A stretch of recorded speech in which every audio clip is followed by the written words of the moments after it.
और पिछले 10 सालों से अपने समाज के हक अधिकार के लिए मैं लड़ाई लड़ रहा हूं, संघर्ष कर रहा हूं। हमने उपलब्धि भी हासिल किया है। बिहार में अपने दम पर बिहार में मंत्री बना मैं, हमने विधायक बनाया। कल तक लोगों को लगता था कि मल्लाह का मतलब मछली मारना होता है, लेकिन हमने बताया कि मल्लाह का मतलब सिर्फ मछली मारना नहीं होता है, राज का नेतृत्व भी करना होता है, और मैंने नेतृत्व करके दिखाया। हमने मुख्यमंत्री बनाया, और हमारी लड़ाई है। जब बंगाल में निषाद समाज को आरक्षण मिल रहा है एससी का, तो बिहार में क्यों नहीं? जब दिल्ली में एससी का दर्जा मिला है, तो उत्तर प्रदेश झारखंड में क्यों नहीं? और इसके लिए मैं लड़ाई लड़ रहा हूं। मंत्री बनने के बावजूद भी मैं चैन से बैठा नहीं। अगर मैं चाहता तो बड़े बड़े नेता को जी हजूरी करता,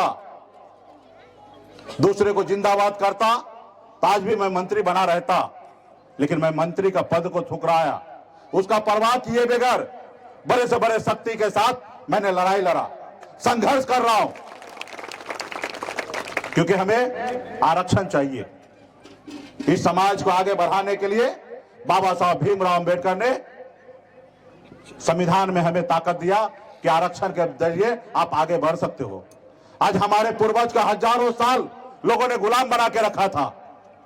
अभी हमारे पास एक ही विकल्प है आगे बढ़ने का, एक तो अपने बच्चे को पढ़ा लिखा के काबिल बनाना, और दूसरा सरकार के दिए हुए जो संविधान में हमें अधिकार मिला है, उस अधिकार को प्राप्त करके अपने बच्चे को सरकारी नौकरी दिलाना। आज यूपी, बिहार, झारखंड में जाइए, एक भी निषाद का बेटा कलेक्टर नहीं है।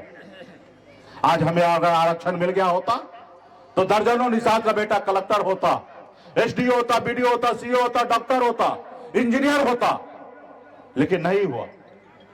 इसका दोषी किसको? आप और हमें इसका दोषी हैं। हम संघर्ष नहीं किए, हम आरक्षण लड़कर नहीं ले पाए। आप देखिए, कल ही महाराष्ट्र में, महाराष्ट्र गवर्नमेंट कैबिनेट में आरक्षण मराठी, वहां पे पास हुआ मराठा आरक्षण 10%। आप देखिएगा वहां के तमाम मराठी युवा को सरकारी नौकरी मिलेगा। आपने देखा 2 साल 3 साल पहले इस देश में सामान्य जाति के लोगों को भी आर्थिक आधार पर 10% आरक्षण मिल गया, गरीबी आधार पे। खैर, हम उसमें नहीं जाएंगे। सरकार का पॉलिसी है, सरकार को जो करना वो करे, लेकिन सरकार की एक और पॉलिसी है जो बाबा साहब भीमराव अंबेडकर ने संविधान में दिया, वो जन जन तक पहुंचाने का काम ये सरकार का भी पॉलिसी है। तो इसलिए साथियों, अपने अधिकार के लिए लड़ाई लड़िए, संघर्ष कीजिए, जैसे आज हम लोगों ने लड़ाई लड़ रहे हैं। अब बड़े पैमाने पर लड़ रहे हैं, और तमाम यूपी, बिहार, झारखंड में समाज के बड़े तबके, बड़े लोगों का सहयोग भी प्राप्त हो रहा है। लड़ाई लड़ना पड़ेगा। इस देश को आजादी दिलाने के लिए हमारे पूर्वज ने 250 साल अंग्रेज से लड़ाई लड़ा, तब जाके ये देश आजाद हुआ, और आज हम कह सकते हैं कि हम आजाद भारत में सांस ले रहे हैं। उसी तरीके से आज आप लड़िएगा, हम लड़ेंगे, हमारे आने वाला पीढ़ी लड़ेगा। एक न एक दिन निषाद का बेटा मंजिल को प्राप्त करेगा साथियों, मंजिल को प्राप्त करेगा। इसलिए साथियों, संघर्ष कीजिए, ईमानदारी के तहत कीजिए। आज बड़े बड़े लोग आते हैं, हमको बहुत लोभ लालच देते हैं, किसानी जी ये बन जाइए, वो बन जाइए, ऐसा कीजिए, वैसा कीजिए, आप हमारे साथ आइए, अगला मुख्यमंत्री आपको बनाएंगे। हम कहते नहीं, हम झोपड़ी सही, हम झोपड़ी के बादशाह रहेंगे। तुम्हारे महलों में आके हमें गुलामी नहीं करना, तुम्हारे महलों में आके गुलामी नहीं करना। इसलिए साथियों, अगर बदलाव लाना पड़ेगा जिंदगी में तो संघर्ष करना पड़ेगा। आज मेरा 42 साल की उम्र है, और 42 साल में 24 साल से मैं संघर्ष कर रहा हूं। 18 साल की उम्र में से लेकर आज तक मैं संघर्ष कर रहा हूं। एक समय था, लाचार था, गरीब था, मजबूरी में मैं संघर्ष करने के लिए बंबई गया, और बंबई में सारे सुख सुविधा लेने के बाद, एक बेहतर जिंदगी जीने के बाद, ऐशो आराम की जिंदगी को छोड़कर फिर से बिहार में आकर मैं संघर्ष करने लगा। फिर मैं बिहार में मंत्री बन गया, एक बेहतर जिंदगी जीने लगा, फिर भी मैंने उसको ठुकराया। मुझे अकेले जिंदगी बेहतर नहीं चाहिए, हमारे जो करोड़ों का करोड़ परिवार है निषाद समाज, ये हमारा अपना परिवार है, इनके लिए लड़ाई लड़ना है और निश्चित तौर पे लड़ाई लड़ेंगे तो हम बदलाव लाएंगे। हम एक क्लब के वंशज हैं, हम अमर शहीद जुब्बा सारी के वंशज हैं, हम वीरांगना फूलन देवी के वंशज हैं। हम अपने जिंदगी में कभी हार नहीं मानते हैं, हमेशा जीतने का कोशिश करते हैं साथियों, जीतते हैं।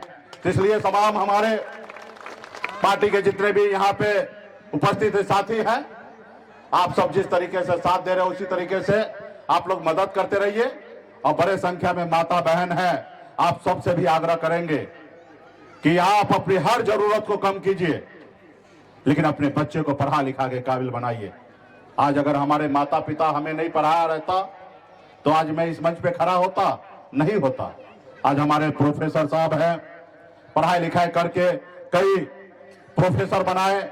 हमारी बहन बेटी अभी मंच पे आई थी, क्या नाम है आपका, आकांक्षा चौधरी जी, यूनिवर्सिटी टॉपर बनी। आज मंच पर आके आने का हौसला उनको मिला।